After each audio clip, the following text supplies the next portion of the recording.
അപ്പോൾ ഇന്ന് പുതിയൊരു ടാസ്ക് കൊടുത്തിരിക്കുകയാണ്. അതായത് ബിഗ് ബോസ് എന്ന് പറയുന്നത് ഒരു കപ്പലാണെങ്കിൽ അതിൽ മുങ്ങിത്താഴ്ത്താൻ നോക്കുന്നതും രക്ഷപ്പെടുത്താൻ നോക്കുന്നതും ആരൊക്കെയെന്ന്.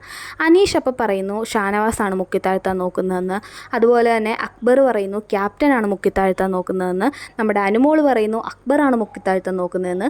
റെന പറയുന്നു ക്യാപ്റ്റനാണ് പൊക്കിക്കൊണ്ടുവരാൻ നോക്കുന്നതെന്ന്. അങ്ങനെ പലരും പല സ്റ്റേറ്റ്മെൻറ്റും പറഞ്ഞു.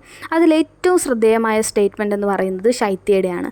ശൈത്യ പറയുന്നത് അനുമോളാണ് മുക്കിത്താഴ്ത്താൻ നോക്കുന്നതെന്ന്. ശൈത്യ തന്നെ പറയുന്നുണ്ട് അവളെൻ്റെ ഫ്രണ്ടാണ്, പക്ഷേ അവളാണ് മുക്കിത്താഴ്ത്താൻ നോക്കുന്നതെന്ന്. ഈ ശൈത്യയും അനുമോളെന്ന് പറയുന്നത് നല്ല ഫ്രണ്ട്സാണ്. ഇപ്പോൾ അനുമോൾക്ക് കുറേ കൂടി ഇൻറ്റിമസി ഉള്ളതും കാര്യങ്ങളൊക്കെ ഷെയർ ചെയ്യുന്നതും ഒക്കെ ശൈത്യമായിട്ടാണ്. കുറേ പ്രശ്നങ്ങളൊക്കെ ഉണ്ടായ സമയത്തും അനുമോൾ സംസാരിച്ചത് ശൈത്യയോട് മാത്രമാണ്, അത്ര ഡീപ്പായിട്ട് സംസാരിക്കുകയൊക്കെ ചെയ്തത്. അനുമോൾ ഒട്ടും പ്രതീക്ഷിച്ചിട്ടുണ്ടാവില്ല ശൈത്യ ഇങ്ങനെ ഒരു കാര്യം പറയും എന്നുള്ളത്. അനുമോദിനി അതിനെ എങ്ങനെ പ്രതികരിക്കുമെന്നറിയില്ല. കാര്യം ശൈത്യ ഇപ്പോൾ കാണിച്ചത് ഒരു ഡബിൾ സ്റ്റാൻഡാണ്. അനുമോൾ ചിലപ്പോൾ ശൈത്യയെ വിശ്വസിച്ചായിരിക്കാം പല കാര്യങ്ങളും പറഞ്ഞത്. ശൈത്യ അത് ഗെയിമിന് വേണ്ടിയിട്ട് ഉപയോഗിക്കുകയാണ് ഇവിടെ ചെയ്യുന്നത്.